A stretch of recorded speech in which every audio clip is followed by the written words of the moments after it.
সরকার পতনের পর সারা দেশে ভাস্কর্য ও ঐতিহাসিক স্থাপনার উপরে হামলা হয়েছে, সেগুলো ভেঙে ফেলা হচ্ছে। আমরা দেখছি বঙ্গবন্ধুর মুরাল ভাঙা হচ্ছে। জলের গানের রাহুল আনন্দ এক কাপড়ে বাড়ি থেকে বের হয়ে গেছেন, তার বাড়িতে হামলা করে পুড়িয়ে দেওয়া হয়েছে।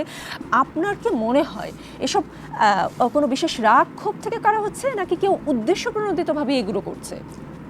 This is a political question, so আমি একটু অন্যভাবে শুরু করি। জি শিওর, আপনি আপনার মতো করুন। মার্টিন লুথার কিং বলেছিলেন যে freedom is never given or served, it must be demanded.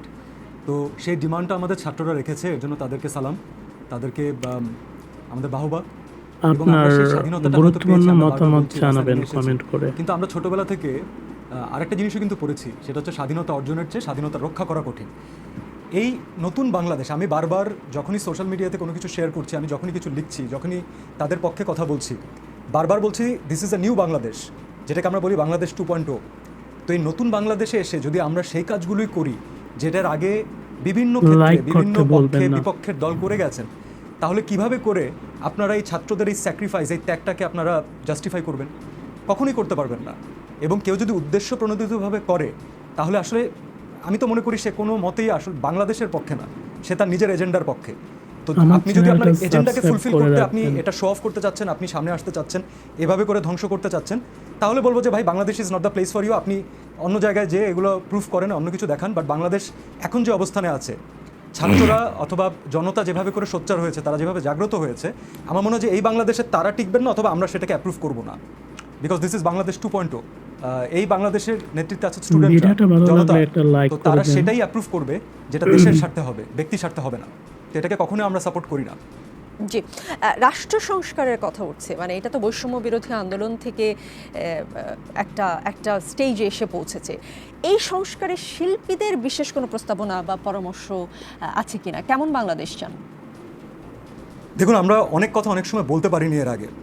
আমার মনে হয় যে আজকে সেই জিনিসগুলো কিছু শেয়ার করা উচিত।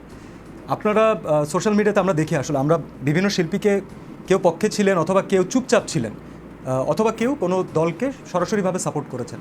কিন্তু একজন সাধারণ মানুষের যে প্রতিবন্ধকতা আর একজন আর্টিস্টের যে প্রতিবন্ধকতা, এই দুটা কিন্তু সেম না।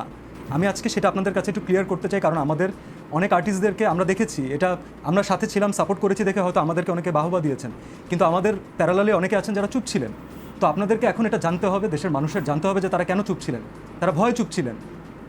তাদের কোনো কিছু পোস্ট করার আগে আমাদের 5টা ফোন চলে আসে, 6টা ফোন চলে আসে, এবং যেখান থেকে ফোনটা আসে, যে কোনো সাধারণ মানুষকে আমি বলতে পারি, আপনার ট্রু কলারে যদি তাদের নাম ওঠে, তাহলে আপনাদের আত্মা মানে অনেকটা কেঁপে যাবে। এমন জায়গা থেকে আমাদেরকে ফোন আসে এবং আমাদেরকে সুন্দরভাবে জিজ্ঞেস করা হয় যে এই পোস্ট আসলে কেন দেওয়া হয়েছে, অথবা এটার তো একটা বিরূপ ভাবমূর্তি পড়ছে। তো ওই রকম প্রেশারে পলিটিক্যাল ব্যাকগ্রাউন্ডের কথা আমি বাদই দিলাম। আমরা কখনো স্বাধীনভাবে কখনোই কোনো কিছু করতে পারিনি। আমি আমার কি ফিল করছি, আমি যদি সেটা না বলতে পারি, আমাদের কাজ হচ্ছে জনগণের জন্য কাজ করা, দেশের মানুষের জন্য আমরা কাজ করি। যারা আর্টিস্ট, তারা আর্টওয়ার্কটা বাসায় নিজে একা দেখার জন্য বানান না। আমাদের কাজ হচ্ছে জনগণ যেটা চিন্তা করছে, তারা যেটা ভাবছেন, তাদেরকে যেটা রিপ্রেজেন্ট করে, সেটাকে তুলে ধরা। সেটা আমরা কখনো করতে পারি না, অথবা খুব কম পেরেছি। এই ফোন কল, এই হুমকি হোক, অথবা যেটাকে ভদ্র ভাষায় নামিয়ে ফেললে ভালো হয়, এই ধরনের কথা সবসময় আর্টিস্টরা ফেস করে আসছেন। আর্টিস্ট বলতে আমি সবাইকে বুঝাচ্ছি, আমাদের প্রত্যেকটা সেক্টরের মানুষকে বুঝাচ্ছি। তো আপনারা, আমার একটা খুবই রিকোয়েস্ট থাকবে, আজকে যমুনার উপরে মানুষের একটা ফেইথ এসেছে, তো থ্যাংক ইউ সো মাচ এই আন্দোলনে এত সক্রিয় থাকার জন্য। তো এই যমুনার টিভিতে আজকে আমরা এটা বলতে আমি বাধ্য হচ্ছি যে আপনারা একজন আর্টিস্টকে যখন মানে কোনো একটা জিনিস নিয়ে কোয়েশ্চেন করেন, তার ক্রেডিবিলিটি নিয়ে কোয়েশ্চেন করেন, আপনারা অনেকে জানেন না যে তাদেরকে কত কি ফেস করতে হয়। তো তাদেরকে আপনারা যেভাবে করে একেবারে পিন পয়েন্টে সবসময় সূচের আগায় রাখেন, একটু তাদের ব্যাপারটা কনসিডার করবেন। শুধুমাত্র যারা যোগ দিয়েছি আমরা তাদের জন্য বলছি না, আমি পুরো আর্টিস্টদের সবার জন্য বলছি। আর কোনো কিছু হলে, আর্টিস্টদের বাসায় ভাঙচুর হচ্ছে, আর্টিস্ট বাদ দিন, যে কোনো সাধারণ মানুষের বাসায় ভাঙচুর হলে, এই যে হাসিব এখানে আছে, ওরা যে এত কষ্ট করে একটা আন্দোলন করলো, আমরা যে ওদেরকে মন থেকে সাপোর্ট করলাম, আমরা সবাই চাইলাম যে এইভাবে চলতে পারে না, নতুনদের আসতে হবে সামনে, এটা নতুন বাংলাদেশ।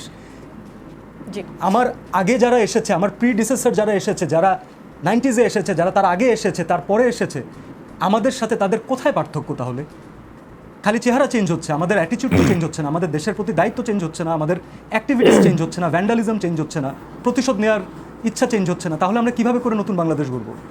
প্লিজ আপনারা এইটাই একটা রিকোয়েস্ট থাকবে। আমরা এখন সবাই সামনাসামনি আসছি, আমরা কথা বলার চেষ্টা করছি। যারা এতদিন আসেননি তাদেরকে ক্ষমা সুন্দর দৃষ্টিতে দেখে কিভাবে তাদেরকে ইউটিলাইজ করা যায় দেশের জন্য, জি। সেটা আমরা চিন্তা করি।